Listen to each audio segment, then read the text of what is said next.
And good. Mary says she can hear me clearly. So if anyone else is here, I would love for you to say hi in the comments in the chat because I can see that. And then I know that you're here. And we still have a minute or so before we actually get started. And I went through yesterday and I printed out some of the various ways that I've done my planning in the past.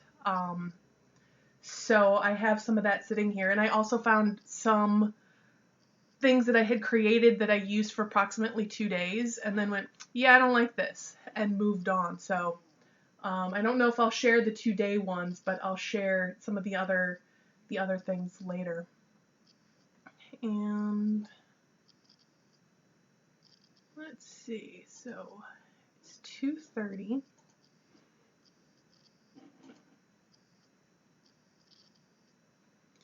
So let me just go to the blog post, and I'm just going to highlight some of the things that I said in the blog post that I think will be helpful to talk maybe just a little bit more about. I'm going to see if I can have that up and the chat at the same time so I can see you guys when you join. Again, if you're just joining us, say hi in the chat. I know there's more than just Mary here because I can see the numbers that there are people watching, which is fabulous. But I'd love to know who you are so I can say hi. So go ahead and say hi in the chat. Oh, Missy joined us. Great. I'm glad you could make it. Yes, and I got it running. So YouTube Live isn't as easy to get going as a Facebook Live where you just hit a button. Apparently it's a little more involved. So I figured it out and we got it running. So I know there's a couple of more people on, but if you're shy, that's okay. So on the blog post that prompted this this live stream, I talked about having a to-do list and having specifically a planner that you use for a little while and then you just move on from. I need to move this so I don't see myself delayed. It's a little distracting. And that is what I did not only as an entrepreneur, but I did that in one form or another when I was an employee working for someone else, when I was working in cubicle land. And there's various reasons for it, and usually it's some combination of the planner doesn't work for you or you've evolved past it. There's a mindset thing going on where you have an assumption or a limiting belief or a gremlin, which is, you know, that little voice in your head that might tell you you're not good enough.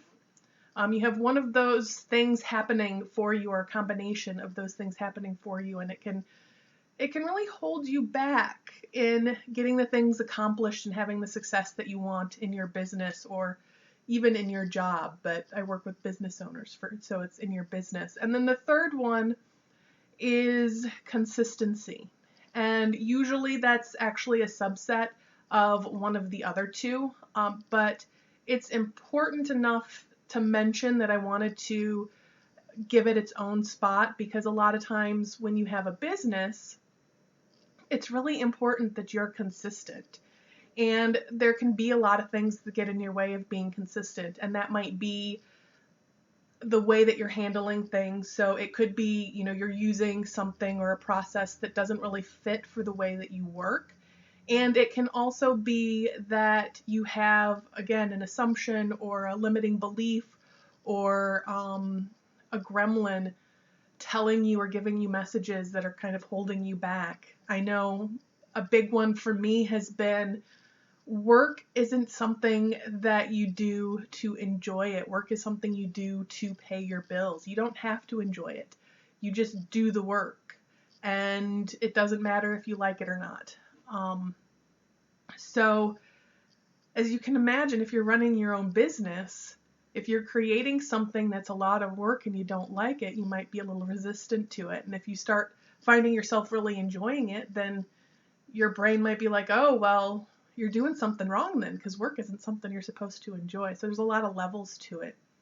So over the years, I have had a lot of different ways that I've tracked what I'm doing and making sure I'm staying on top of things. When I was in corporate, one of the things I did, because we had an online system that everybody updated so that, the managers could know what was going on. But I work so much better with paper. So what I actually did is I would create a strip of paper that had the number, the ticket number on it, and then the issue. And then I would have like 3 of them that I was working on for the day, and that's how I would keep track of what needed to get done and what wasn't done. And one of the first things that I did in my business when I was really looking at how to organize my business is I did a version of that. I did Post-it notes where I had, I don't know, I probably still have it in I'm looking at my closet over there, in my closet, where I would create, for everything that I needed to do, I would create a Post-it note for it. And then I would just pull the Post-it notes that I was going to be working on that day, and I would have a page for the day, and they just lay in there. Or I'd pull them for the week, and that's the way that I would keep track of it. And then I would highlight them or move them into a different pile when they were done, and write any notes on them that I needed. And that was super helpful for me for a while. And if any of you guys have any questions as I'm going through, I can see the chat, so go ahead and pop things in there. But that was super useful for me for a while, and it also had the added bonus of having like a physical stack of these are the things that I accomplished, and that was very gratifying. As I used it for a while, the problem I was having is if I lost a Post-it note, if it became unsticky and fluttered away, then suddenly it was gone. And if I found it later, I'd be like, oh crap, where did that one, I didn't know that disappeared. So I did move on from that system. But some of the ways that, I know, Mary, you had posted something, you had a specific question. Here, let me find it. I'm moving my things around here so I can find the comment that you had. Oh, now my page is reloading. How do you get back on course once you fall off? So, how do you get back on course once you fall off? Yeah, you just said that, getting back on track. So, tell me, do you have a to-do list? Or even have you had a to-do list that you're trying to get back on track to? And I know this is a little delayed, so I asked the question and then like 3 seconds later you actually hear it being asked. And then you get to type the answer, so there's a little delay there, but that's all right.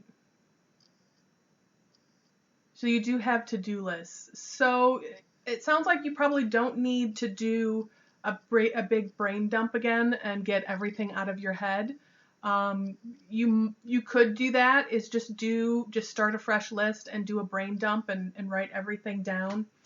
And then organize them based on what are the priorities right now? What are the things that can wait? So what are the things that might go in the parking lot? And so the parking lot is just the things that aren't ready right now, or you can call it the green room. So, the green room is the place where people go before they're going to go on air, right? So the projects that you're currently working on are the things that are on air. And then the projects that aren't quite ready for that yet, those are the ones in the green room. I just like that term better than parking lot. So those are the things in the green room where you want to work on them, and those are important for you to finish, but they're not right now things. There may be, next month or at this point next year things. So, look at, and she also says, but sometimes I just get like I want to hide in my blanket fort after a tough hit. So, you like the green room better too. So I'm guessing that it's not always that you're getting off track, but life has happened and things were kind of thrown up in the air, and you're trying to, now that things have calmed down, you're looking at how do I start things going again. So it's the same type of concept, look at the list you had before and pull off the things that don't matter anymore. Add the new things to it. Just get everything out of your head, basically. And look at what are the things that belong in the green room. What are the things that maybe you'd like to do them, but they're just those not now things. And what are the things that need to be done right now? So the ways that I've done this in the past, first I'll share, I created this binder probably about 3 years ago, and it's an example binder. This one I haven't actually filled out, but it's actually a good snapshot of the way that I used to take care of things. So one of the things that has stayed consistent through how I set up my to-do lists and my time and task management is I have a set of 3 lists, and those lists vary a little bit. One list is always my project list or my master list. So that's just the list of everything in my head that I want to get done.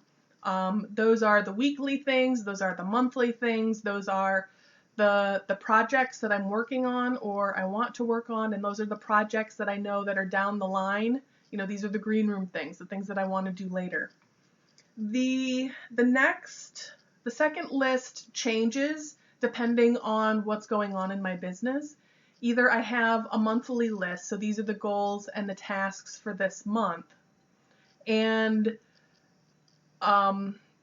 or it's the weekly list, so the goals and the tasks for this week. It just depends on what's working best for me at the moment, or some combination of the two. And then the third list, if I'm doing a monthly list, what I was doing was then I was doing a weekly list. Right now I'm doing more of a weekly list. So it's the project, the weekly list, and then the daily list. And that is what's working for me right now. But this binder has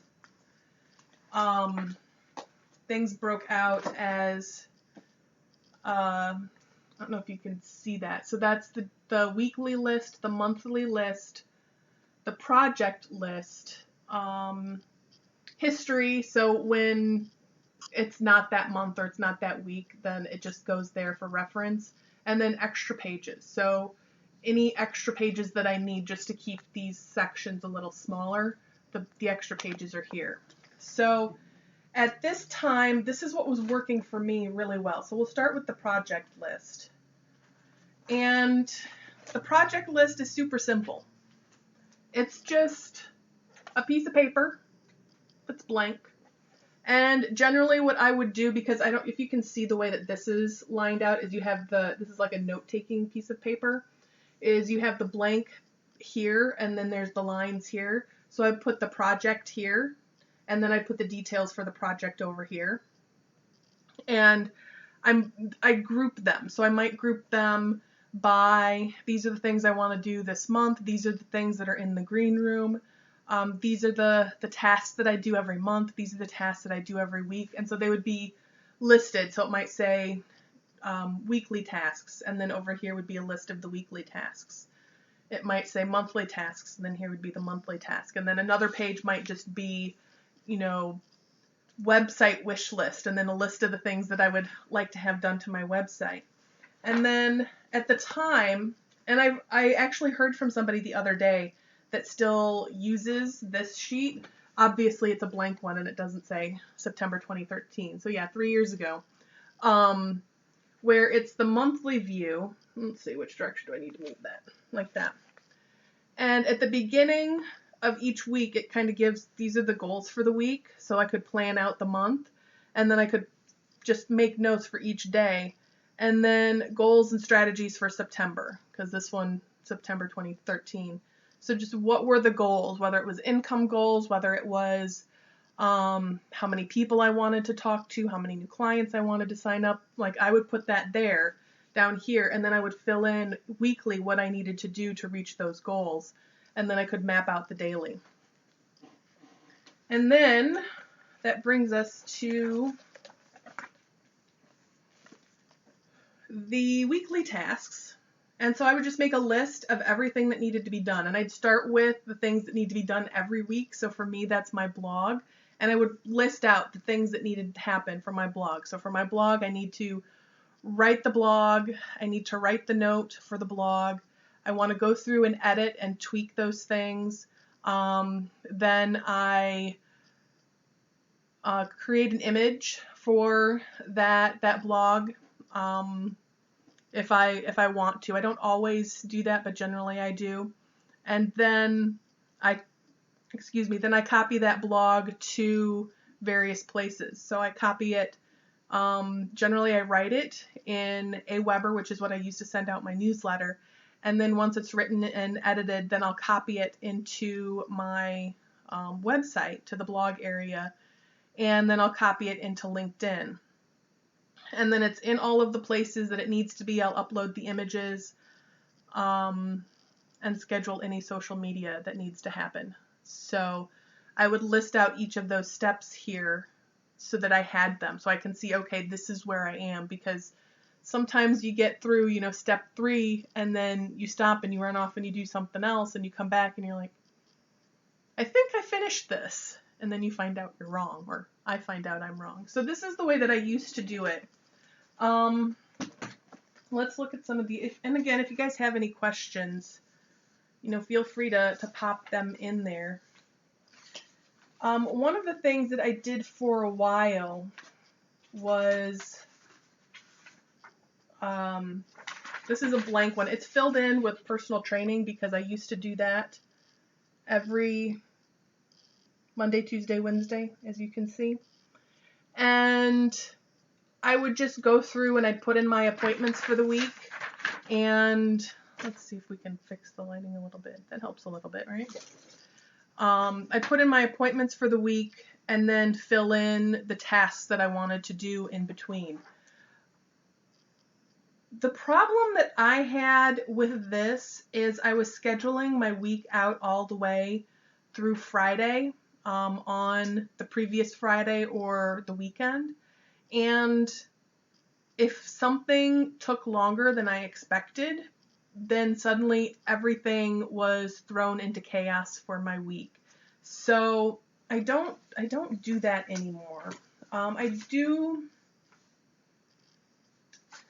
more of this. This is a 2-page one. This isn't the one I use right now, but it gives you kind of an overview. Let's see. So this is the Monday page, and it gives a spot at the top for notes, phone calls to make, emails to send. I had typed out the weekly things that I'm doing. I picked one word that I wanted to kind of guide me through that week. So who did I want to be, or how did I want to feel for that week? And I would put that there. I would pick a habit that I wanted to work on and work on that. And then something fun. Just what was something fun that I wanted to do that week? Because sometimes I get very sidetracked. How much time does the task list take? Do you do this type of planning daily or weekly or both? So the brain dump takes, from start to finish, it can take about an hour or two, depending on how much of it you already have done. When I first do it, if I haven't done it in a really long time, it takes me a couple of hours just because I write down absolutely everything in my head, and then I reorganize it based on what needs to be done weekly, what needs to be done monthly, again, what needs to go in the green room. If I'm staying on top of it, then it takes those 2 hours, and then I don't have to worry about it anymore. The planning weekly takes me, depending on what's going on, it takes me about a half hour each week, and I'll Ideally, I like to do that on Friday afternoons. Sometimes I'm just too tired, so generally it actually happens Sunday afternoons for me. And I just sit down and I look at what are the things I want to accomplish that week, what are my goals and what are my hard and fast appointments. One of the things that I did that really helped me in the last couple of weeks was, actually, when did I do that? It would have been in September. I did that. It was a brainstorm I had when I was on vacation. And so my husband is like, okay, let's go. And I'm like, I'm working in my calendar. Give me 10 more minutes. And he knows me. So he's like, all right. But I created a Google Calendar that just outlined what my ideal week looked like. So, I see clients on Wednesday and Friday or Thursday. So putting in those spots, the ideal time for me to have one-on-ones is, this time, and this is the chunk of time that I have for it. This is the day that I'll work on the newsletter, and it'll take me, 2 to 3 hours to do that from start to finish. Longer if I can't think of a topic, but generally, 2 to 3 hours, and I'll do that on Monday afternoons. And just like, what are those things I do every week or want to be doing every week, and I'd schedule them in. And then what are the times that I have left to move my projects forward? So like phone calls, those have their own time.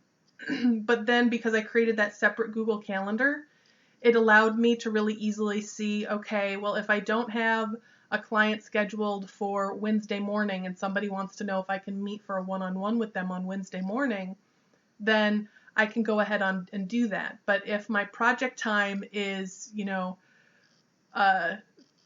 Tuesday morning and somebody wants to have a one-on-one with me on Tuesday morning and that's my project time and I don't have a place to move that, then I'll ask for them to pick a different day just so that I can make sure that I'm not filling up my schedule with things that are good because they move my business forward, but then I'm not moving my business forward in other places and doing work in other places to get things done. And then daily, because I'll map out kind of these are the things that I want to do this week. I'll show you, I printed it out. That's the old one that I was using. I'll show you that. But this is what I'm using right now. So this is the weekly list. So up here, it's the tasks by category. And if this is completely filled in, I have too much to do and it's not going to get done. And then down here, I have a spot to set my intention. There we go. An intention for the week. And then over here, my top 1 to 3 goals for the week. And then I might just outline each day what's the top goal for what the things that I want to get done. And then the night before or the morning of, I fill out this sheet. So I'll fill out the agenda part at the beginning. Agenda part at the beginning of the week. And that lets me know, okay, this is how much time I have left. The blank spots would be how much time I have left in the week. I have the spot for the to-dos for the day here. I have the top priority for the day over here. And anything that comes up that day that I need to work on later, whether it's returning a phone call or maybe sending an email or I told somebody that I would email them something, I would put that there to do later. And then I have just some daily habits that I want to be mindful of. So one is be in remembrance. It's just another name for meditation and just noting what guidance maybe came to me through the meditation, writing down things I'm grateful for, something that would make today great, and then writing down, what's today's intention. And then at the end of the day, these are the amazing things that happened. What could have made today even better? So it's like a little mini review at the end of the day. And then going and then at the end of the day, filling it out for the next day. I know this is a lot of information. So if this is something you would like to chat with me about and kind of figure out what would work for you, I'm happy to do that.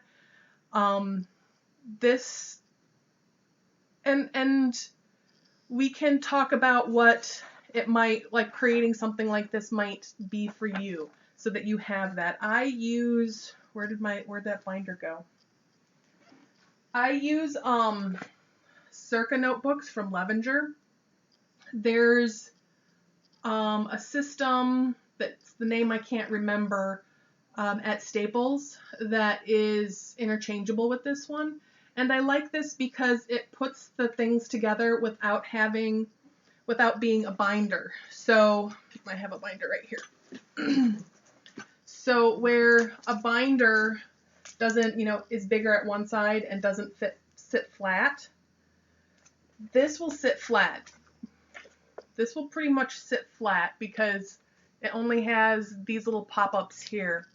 And so I like that better. So you can purchase the planners and the blank pages from whether Levenger or from Staples, and you can just print pages and hole punch them. I have a hole punch here that I use pretty regularly. So again, if that's something you're interested in, let me know. Going back to the ways I used to do planning.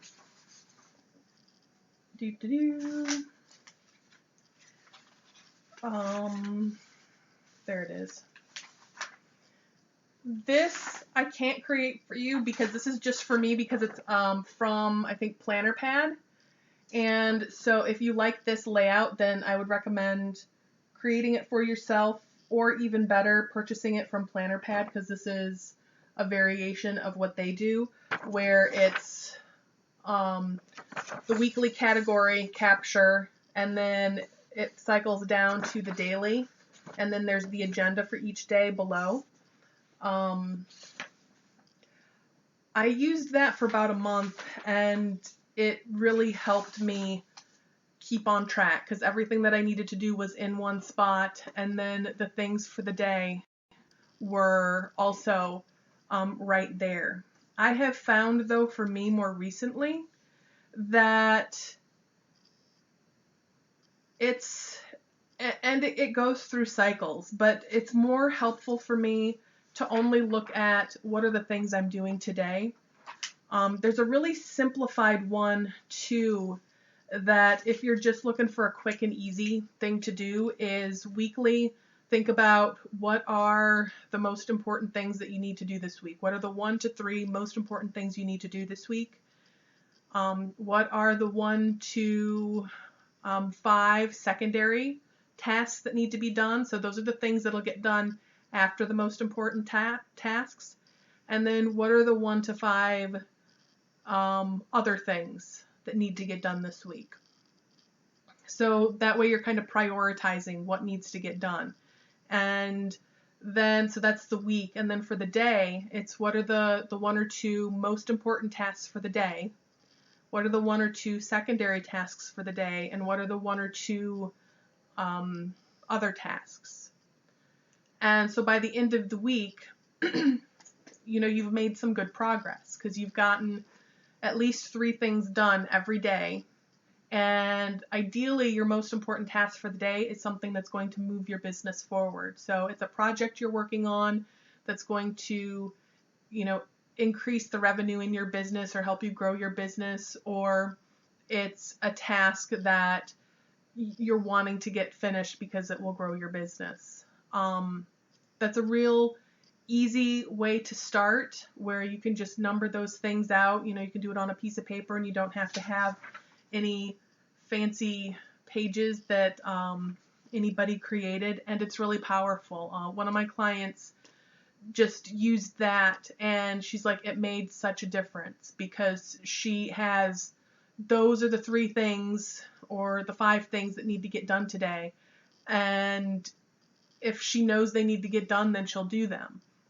Where before she just kind of had a general idea of what needed to get done, and it was so overwhelming to her to try to think about all of the things she needed to get done that nothing really moved forward. She would spend a lot of time on one task. but breaking it down that way, it made it a lot more manageable for her. So a lot of times this needs to be baby steps. So, don't jump in it all at once. Make the list and then just look at what are the 5 things that need to get done this week. What are the 5 secondary tasks that I want to get done? What are the 5 other tasks that I want to get done? And that's 15 things, right? So if you just pick one from each list each day, by the end of the week you'll get those 15 things done. And oh, hey Elizabeth, Betty. For me, the process of picking today's to-do list. Yeah, that's a good way to do it too, is look at the brain dump page and then selecting the ones that matter most. One thing I would encourage, and I don't remember what the questions are off the top of my head, but look at, do a weekly review. Look at what worked well that week. Look at maybe what didn't get done that you wanted to get done. And every once in a while, look at that big brain dump page and notice what's been on there for a really long time that hasn't gotten done. And think about what does it really need to be done. And if it does, maybe that's something that you move up on your list to really work on. And if it doesn't, let it go. That's okay. Not everything needs to be done right this minute. And sometimes today's to-do list are the things that didn't get done yesterday. That's absolutely true. Sometimes life happens. And if you've done some planning, then when life happens, it's easier to rearrange things and know if I didn't get this done, so this date is maybe going to be pushed back, and it doesn't feel like your world crumbled around you. Can you email some samples of those pages later? Which pages in particular would you be interested in, Betty? Because most of them I can email. The only one that I won't email is the one that I created for myself from the planner pad, just because that's their proprietary system, and I don't want to not recognize the work that they put into creating that. So if there's a specific page that you're looking for, I can do that. I can just send you a PDF of most of them. I'm trying to think the best way to do that. Yeah. Is everybody interested in that? So I know Missy, Mary, and Betty are here. How about this? If you're interested in those pages, let me know. So Betty, I can definitely send them to you. Mary's interested. If anyone else watching is interested in them, let me know. So just mention it in the chat and I'll send them to you. If you're watching the recording of this, then send me an email. You can reach me at Evie, EVIE at oneinsightcloser.com. So I'm going to type that in here.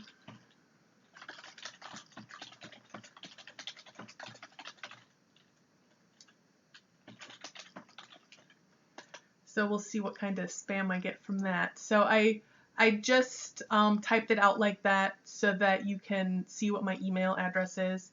It's EVIE at oneinsightcloser.com. I just remove the spaces and whatnot, so that makes sense. So, okay, yeah, I can send that. So I see Betty, Mary, and Missy want that. And again, if anybody else wants it, comment or let me know. Send me an email and I'll send that off. So any other questions? I feel like I've kind of just been talking at you a little bit. I haven't talked a lot about mindset just because that's really personal to, what might be going on for you. Gremlins are powerful things. There's those voices that tell us that we're not enough and we can't do this and who do we think we are, and they can be loud and they can be scary.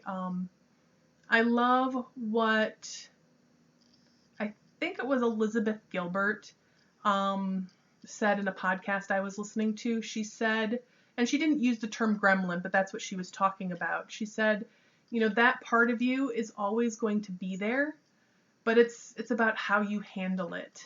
It's about recognizing it's going to be in the car with you, but you setting boundaries around it and not letting it drive or choose the radio station. It has to sit in the back seat, right? And there's a lot of fun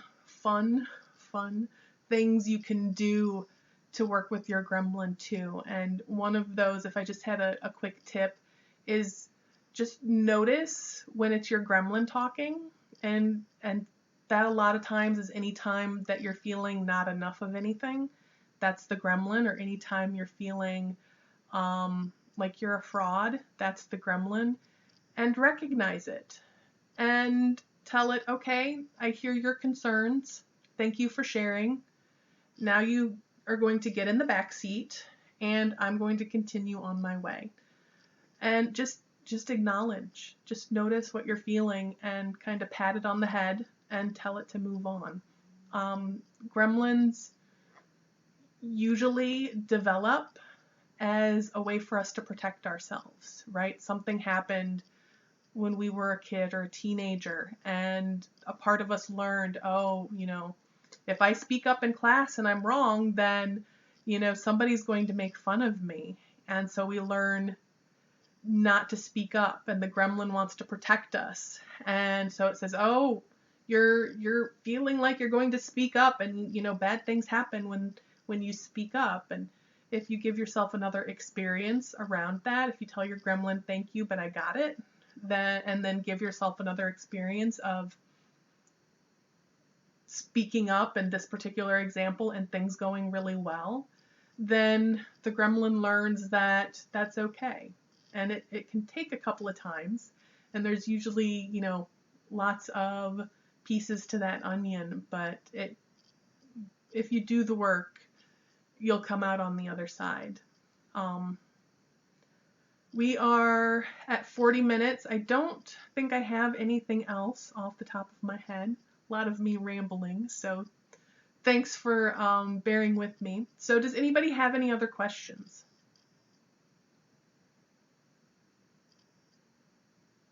Oh, Betty, you said you were looking for the one that had the places for results from meditation. No, that wasn't the planner pad. So yeah, I can send you that copy. And I'll see you next week. So if you have any tweaks that might be helpful for you, I'm happy to do those and send that to you.